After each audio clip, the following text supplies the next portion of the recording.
Good evening, I'm Sean Green with the Cbc Sports. The 2017 BFA GSL Premier League season kicks off this Sunday at the Usain Bolt Sports Complex with a parade of teams and 2 games starting from 5 p.m. BFA President Randy Harris says that this year's season will see some added incentives for winning teams. We will offer a $500 bonus to the teams which deliver a winning performance in each match played. This should encourage all teams to play a more exciting and attacking style of football, as there will be no rewards for drawing or being on the losing end of matches. Well, Harris also highlighted some other changes for this season and beyond. There shall be a change in the tournament format for the 2018 season in the Premier League and Division 1 competitions.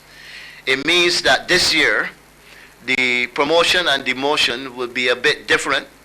The number of Premier League clubs will be increased to 12 as follows.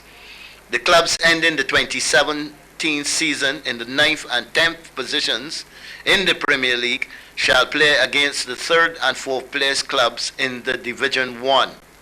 The winners of these games shall play in the Premier League along with the top 2 clubs in the Division 1, and this is in 2018. Well, this year's competition will begin at the Usain Bolt Sports Complex, but most of the games will be played at the National Stadium with seating provided along the cycling track for patrons. Well, following yesterday's Barbados Pride trial game at the North Stars ground in Crab Hill, where the Kevin Stouts 11 defeated the Shamar Brooks 11 by 28 runs, Wendell Copping, the manager of the Barbados Pride team, believes the boys will be ready ahead of the upcoming WICB Regional Super 50 tournament. Despite the early stages of the preparation process for the Pride team, Copping believes the boys are in good prospects ahead of the tournament later this month. We came back from the first half of the first class season only on the 20th of December, and we had 3 practice sessions at Carlton Ground post Christmas, and this will be the first outing for the new year. So we're early days, but we think that we're in a healthy position. Everybody is reasonably fit and healthy. So again, a couple of West Indian players are out on rest due to the recommendation from the West Indies Cricket Board. So Shane Dowrich isn't here, Shea Hope isn't here, and Craig Braffett isn't here, but we believe that we are in a good enough position with the current squad and where the players are coming out of first class cricket. With the boost of West Indies ODI players in the squad, this year looks more promising for the Pride boys. With the West Indies players returning to the side, we know certainly we had to win the last 3 preliminary games, and then we had to win the semi-final, and then we had to, which got us into the final. And if we were going to win the tournament, we had to win the final. We just fell short. But we believe that the momentum with the West Indian players in the squad ultimately gives us good impetus. So we're confident knowing that from the outset that we have those 9 international West Indian cricketers. So we think that Barbados' team is in a really good place this year. Copping believes the boys are more comfortable considering their home advantage in this season's competition. It's a double-edged sword.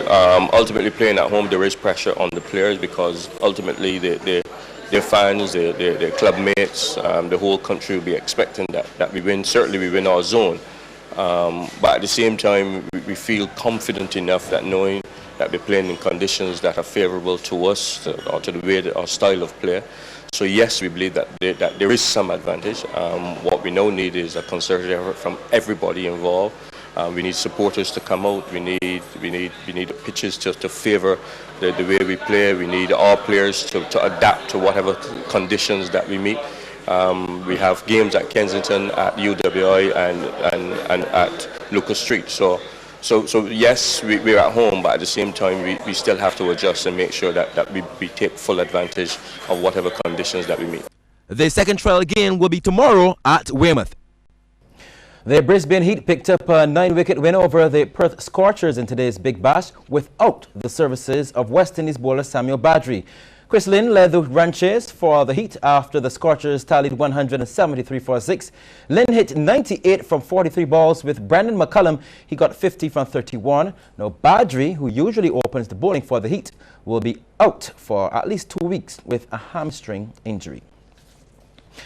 A 10-wicket match haul by South African pacer and man of the match Kengiso Rabada ensured a comfortable home victory over Sri Lanka at Cape Town. This is on day 4 of the second test. Rabada ripped through the Sri Lankan middle and lower order to finish with 6 for 55 in the second innings to dismiss Sri Lanka for 224. Got him. Chipped it straight to him. That's what they wanted. Rabada's got himself another one. He got 4 in the first dig. He's now got 3 in the second, and that's an early breakthrough for South Africa. Go on. Another one. Flashing outside the off stump.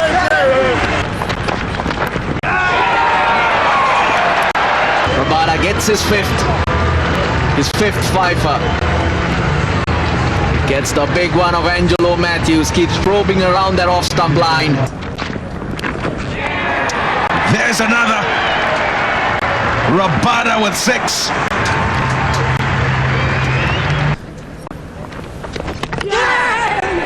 And he couldn't resist. He's got him. He gives himself room, misses it in an easy stamping for Quinton de Kock. So the 9th Sri Lankan wicket is down. Maharaj has got his first of the innings. Got him. There it is. It's all over. Vernon Philander has rattled the furniture.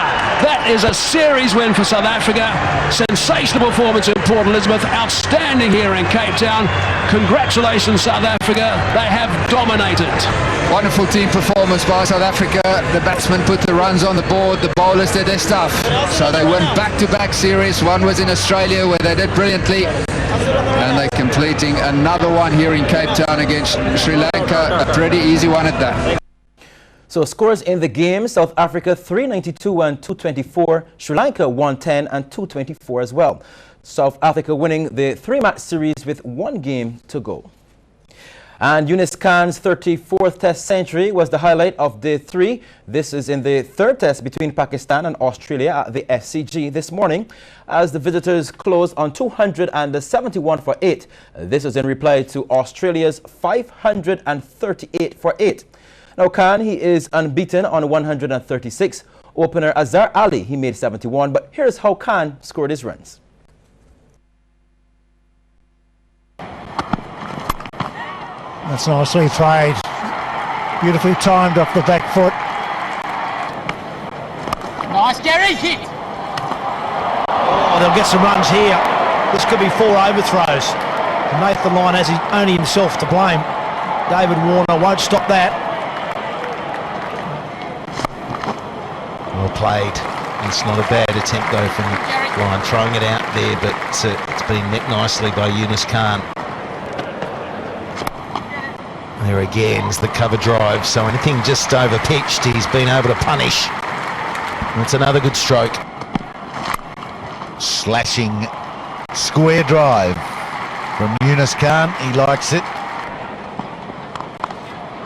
He's timed that nicely and that's gone through Khawaja. A short cover for 4. Oh, lovely shot. That's a nice way to bring up a 50. It's more like the Yunus Khan we've seen well over a decade now. And good 50, important 50 for him. Hasn't been at his best this series. Catch! Top edge, but safe. Was in the air for quite a while, but he's found the gap. Start to Yunus Khan. And this runs from the first ball as well, may well be 4. That's exactly what Pakistan need to do now, if there is any moisture left. It's another one through the gap. Might not go to the boundary. Oh, it's racing away. Might get to the boundary. It is 4. And Yunus Khan used his feet, beautifully struck. And he sweeps, and that will do it. He brings it up with a boundary. Really well played from the former captain of Pakistan. Good gritty 100. Test match 100, number 34. And the match continues as we speak on MCTV's Sports Max. Well, that's it for sports. Lisa returns with the business news.